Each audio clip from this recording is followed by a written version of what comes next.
So I do believe that energetically we kind of have the ability as human beings to sense energy and imprints that places can have. Well, science already tells us, doesn't it, that everything has a frequency, from sound waves to electromagnetic fields.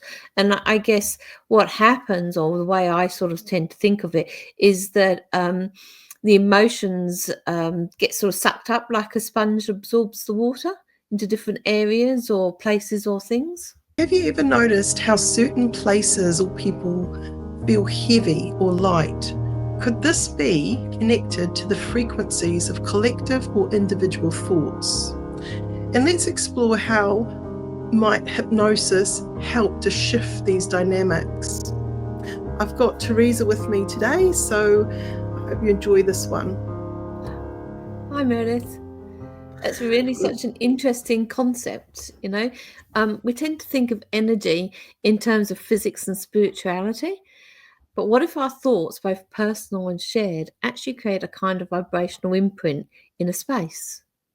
I do believe this is true. I can remember years ago, I had a very spooky experience, and I was standing at the top of this mountain overlooking a very nice view, and I had this horrible feeling come over me.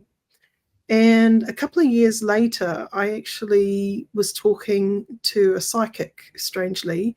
Not that that was something I did very often, but we started to look at my sensitivities, and she gave me something to hold, and it was a crystal. And it felt really gross, just like that moment I was standing on top of the hill. And I can remember my whole vibrational kind of self started to feel sick to my core, and I actually started to tear up. It was just quite overwhelming. And I said, whatever that is, I don't want to hold it. And she said, look, can I just ask you to hold one more thing? And she gave me this other quartz crystal, and she said, how does that feel? And I said, yeah, nothing. It's not like the other one. I couldn't handle holding the other one. She said, well, you are what you call a feeler. You sense things, sense energy around you. And suddenly my life made some sense about things that I had experienced that I couldn't put my finger on, and it didn't feel like it was mine. But I would go into a place where I come home and I just feel I took something with me, or I had this experience all of a sudden where energetically I just felt instantly different just by being in a certain place. Anyway, I asked her, I said, well, what do you use that other yucky crystal for?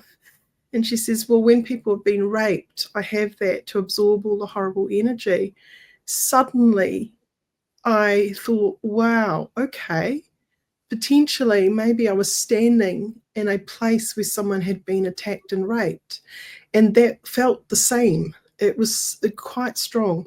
So I do believe that energetically we kind of have the ability as human beings to sense energy and imprints that places can have. Well, science already tells us, doesn't it, that everything has a frequency, from sound waves to electromagnetic fields. And I guess what happens, or the way I sort of tend to think of it, is that the emotions get sort of sucked up like a sponge absorbs the water into different areas or places or things. Well, let's look at the idea of a forest. Now, some forests feel really lovely, but others don't. Some other forest spaces and places can feel quite icky, like that someone can feel a little bit scared or tense. And I do believe, the earth and the spaces and places, they serve a purpose for cleaning and healing and letting go. And then other spots are quite dark and dense, and they kind of hang on to stuff. I get a sense of that sometimes, where there's like almost like staleness in a space. The energy's not moving. Whereas you go to another place and it just feels dynamic and fresh and easy. Have you ever had that experience?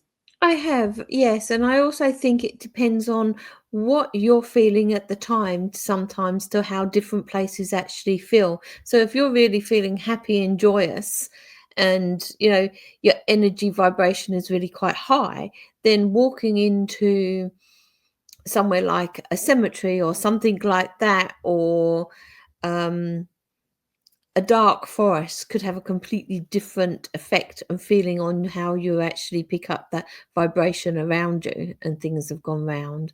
The same as Mm, if you're lower energy, you sort of perhaps a bit down or dark. If you go somewhere where everyone's really happy, you might not be able to tolerate that because it's just too much for your vibration at that moment. mm.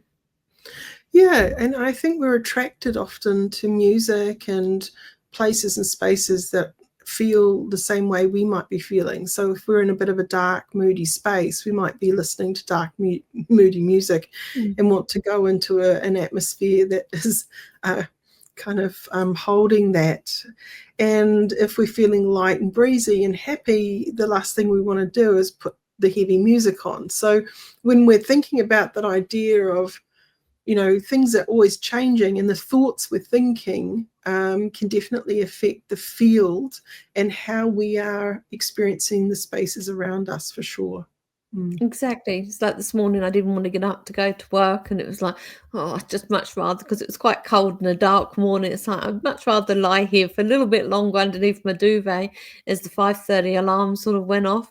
And I thought, no, come on, Teresa. And I put on some music that I enjoy and uplifting music, and I was fine. And that changed my mood almost automatically. And I Mm. moved forward from that day. Yeah. Now, I think I remember you telling me about the work of Dr. Emoto many years ago about the water crystal experiments. Did you want to explain that Yes, to people? I even have a book down here, actually. I know you do. If you That's didn't why I realize, said I would have it right here. I'll let you talk about it because you always have that book sitting there. It is good. Well, he did some water experiments where he would get a little vial of water from the same water source, and he'd wrap words around the water, and then he would leave it for a period of time. And after that period of time was taken, he would take a drop from the vial and he would put it on a little wee, what do you call it? Microscope? Glass sort of thing, Right. and then he would freeze it, and he would look at it under a what do they Microscope. call it? Microscope. I jumped the gun. Yeah, the microscope. And what would happen is, even though it was from the same water source, the quality of the words that were wrapped around would actually interfere with the quality of the beautiful, what do they call them? I forgot. Snowflakes or crystals, yeah? It's like a crystal that forms, yeah. Yeah. So when it is frozen, each single drop forms its own crystal. And when the words are not so nice words, like hate, the crystal doesn't form very well. And Mm. when it's love, it forms really well. It's a very interesting thing. I see if I can find some pictures, and I'll put it up on screen later, He did it with so people music. can see it. Hmm? He did it with music as well, didn't he? He did it Yes, with classical music and rock music, and was amazed with the difference of the yeah. crystals patterns that actually were formed.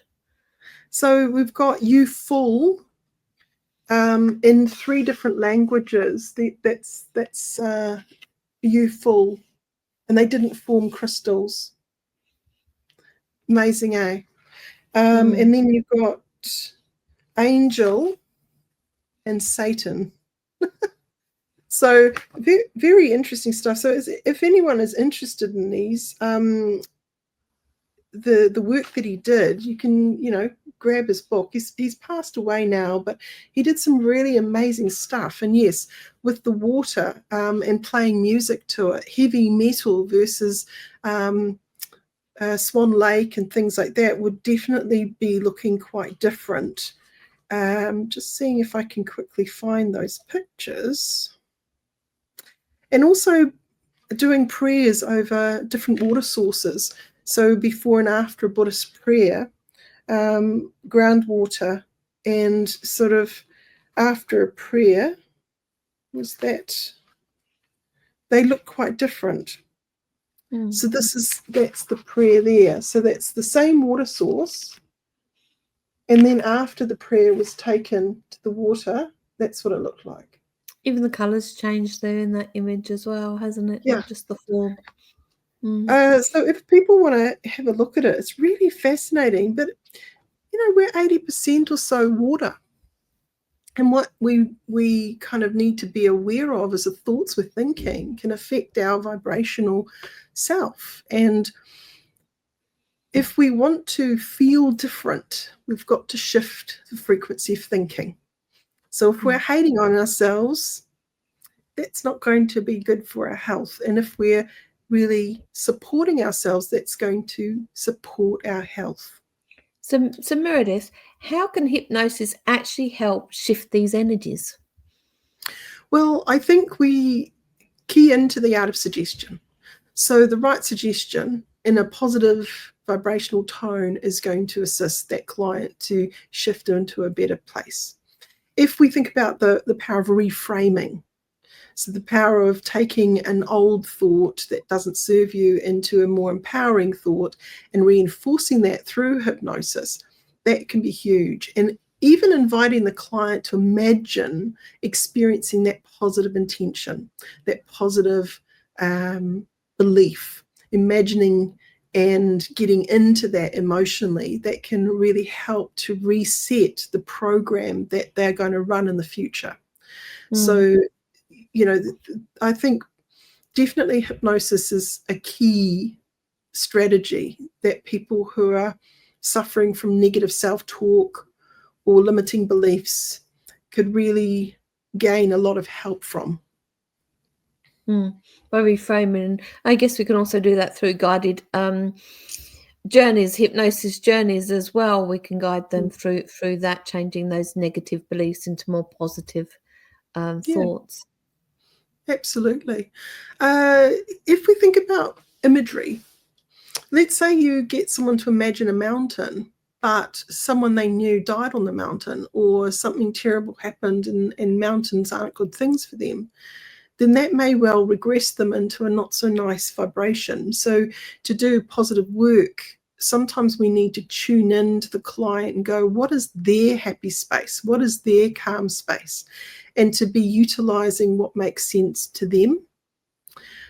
So even if you're innocently thinking, I'm going to guide them down a staircase, well, they might have had a terrible fall down a staircase, or they might have had someone attack them at the bottom of a staircase. So it's not always a nice experience to walk someone down a staircase if that's one of your induction techniques. Same thing with an elevator. Not everyone's going to feel comfortable with an elevator induction. So there is a lot of things that as hypnotherapists I think we need to be aware of when we're working with suggestion and we're working with guiding clients through things, so we're not accidentally regressing them into a not so positive experience. I think water is one of those very common ones as well, that people often use water, and about stepping into the water as well and washing things away. A lot of people are frightened of water, the ocean or rivers, and haven't had such good experience. And like you were saying, then you sort of take them out of rapport and it's not necessarily going to work. So it's really important to do that unpacking at the beginning and trying to find out a little bit about your client and their background. Exactly. So doing things like inductions that are more kinesthetic and visual in the space, so a hand drop induction or an eye fixation, counting down, things like that, which are more sort of generic. It can be potentially an easier way to go about supporting that client. Also, getting to know your client first, getting to know their world and what makes sense to them. You may find some clients just aren't very visual, or they can't connect to a happy place at all at that point in time. So it's not making them or forcing them to do it either. but it's allowing them to invite the idea that they could find a quiet, comfortable space in their mind. And if they find that within that session, that's great. But if it doesn't happen in that absolute moment in time, that's okay too. It's the invitation that they can begin to find a quiet, comfortable space that makes sense to them. Often there is a progression with the sessions that you do with people, that the more they come in, the deeper the trust becomes, and the more available they are to trust a process and to let their guard down. So that, energetically, if we think about the vibration of trust, that needs to be in the room. We call it rapport. Yeah, for sure. Now, I was sort of thinking that I would like to invite those listeners out there to try something today. So before entering space today, I'd like them to take a deep breath and set an intention for lightness, and notice any changes in how they feel. And if they've experienced energy shifts in a different place, let us know and comment or share the story with us. I think that would be really nice to hear from people. And if they want to know more, to contact us either through the messaging below, or to click on the subscribe and like and share button and go to our website. On the like button, a lot of people do watch our videos, but not everyone remembers to like them. But it actually helps the algorithm, so we can really get further out to reach people who might be interested in this stuff. So it would really help us a lot if you could push that little like button while you're here. That would be really neat. When we're looking at the idea of training to become a hypnotherapist, I do have a new round starting. So, if you want to check out the school, hypnotherapy school, it's on NZACH.ac.nz. So if you want to have a discovery call or email me a couple of questions, I'm always happy and available to connect with you. It is an online hypnotherapy diploma, and it's accessible for those that might have busy weekends, that don't have a lot of time up their sleeve. So we meet, it's 48 live sessions over a year, and it's on Thursday evenings from 7 till 9:30. And they are live sessions. There's also a huge amount of information on the online portal that you can read through, and assignments and things that you need to be finishing, obviously, as part of the diploma. But I'm here to support people to really be successful in this journey of learning. So I'm very accessible too as a trainer. And as the head of the school, I'm passionate about, really affying people into a career that they feel excited about, and making sure that they get to the other end. It really saddens me sometimes to hear people have done all of the work almost to get the diploma, and they haven't finished their assignments, and they never make it. And, I've been a trainer for a school that happened a lot, and I'm determined that that's not going to happen on my watch, when I can support people. So some people are, having problems with reading and writing. I'm okay with that. If you want to submit something and talk it into a recording device, I'm happy with that. If you don't want to write 1,000 words, you can speak 1,000 words, and we can assess you in the way that makes sense to you. Because a lot of hypnotherapists are actually dyslexic, or a lot of hypnotherapists, their strength is not in the writing skills, it's in the people skills and the people connection. And I get that, and I want to support people in their own learning style. But for those that love novels, we have that option too. You can submit your stuff in writing. But yeah, if you are keen on training, check out the website. I hope that's been informative for you. I will put a link to the book about the hidden messages in water. So if people are interested, you can check that out. It is an interesting read, and I often use that with clients to explain how important our thoughts are, and how our energy, our body, is actually listening to those thoughts. Yeah, for sure. So thank you, Meredith, for inviting me along today. It's been a pleasure as usual, and I look forward to next week's series. Absolutely. Thank you again, Teresa, for being my guest, and thank you for all of those people that have tuned in today. Bye for now. Bye.